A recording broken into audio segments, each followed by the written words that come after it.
আপনি যদি বাস্তব জীবনে চরম সুখী হন, তবে ভুলেও ভার্চুয়াল কোনো সম্পর্কে জড়াবেন না। আপনি যে মানসিক যন্ত্রণায় নিজেকে তিলে তিলে শেষ করছেন, তার চাইতেও দ্বিগুণ যন্ত্রণা এই ভার্চুয়াল সম্পর্কে। ভার্চুয়াল সম্পর্কে প্রেম, আবেগ, অনুভূতি, আশ্বাস, প্রতিশ্রুতি সবকিছুই মিথ্যে। যেখানে একজন ভালো থাকলেও অপরজন কখনো ভালো থাকতে পারে না।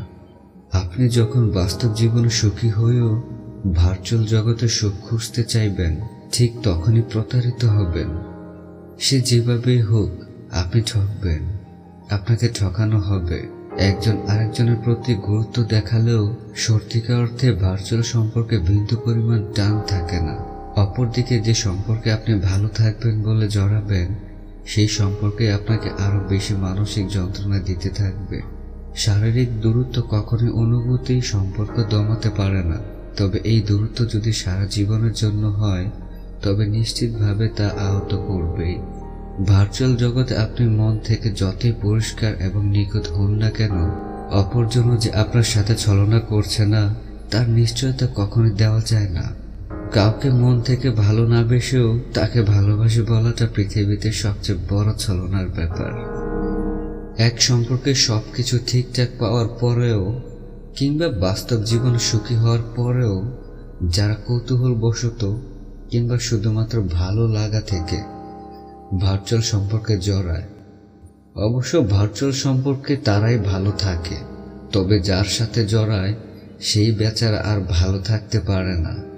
মনে রাখবেন, বাস্তব জীবন আপনি অসুখী মানে আপনার জন্য পৃথিবীতে কোনো সুখই নেই। সে যেখানেই যান, যার কাছেই যান, সুখ মিলবে না। আপনার কষ্ট, আপনার অভাববোধ, আপনার সব যন্ত্রণাগুলো একান্তই কেবল শুধু আপনার। এর দায়ভার কিংবা ভাগ কেউ ভার্চুয়াল ভাবে নিবে না। বাস্তব জীবনে আশেপাশে দিব্যি চোখের সামনে থাকা মুখোশ পরা মানুষগুলো যখন আপনার ভালো থাকার দায়ভার নিচ্ছে না, সেখানে মুঠোফোনের উপরে থাকা মানুষগুলো কিভাবে নিবে? বুঝতে হবে বস, বুঝতে হবে, চিনতে হবে আশেপাশের মানুষগুলো এবং জানতে হবে বাস্তব জীবন আর ভার্চুয়াল জীবন কোনটি বেস্ট।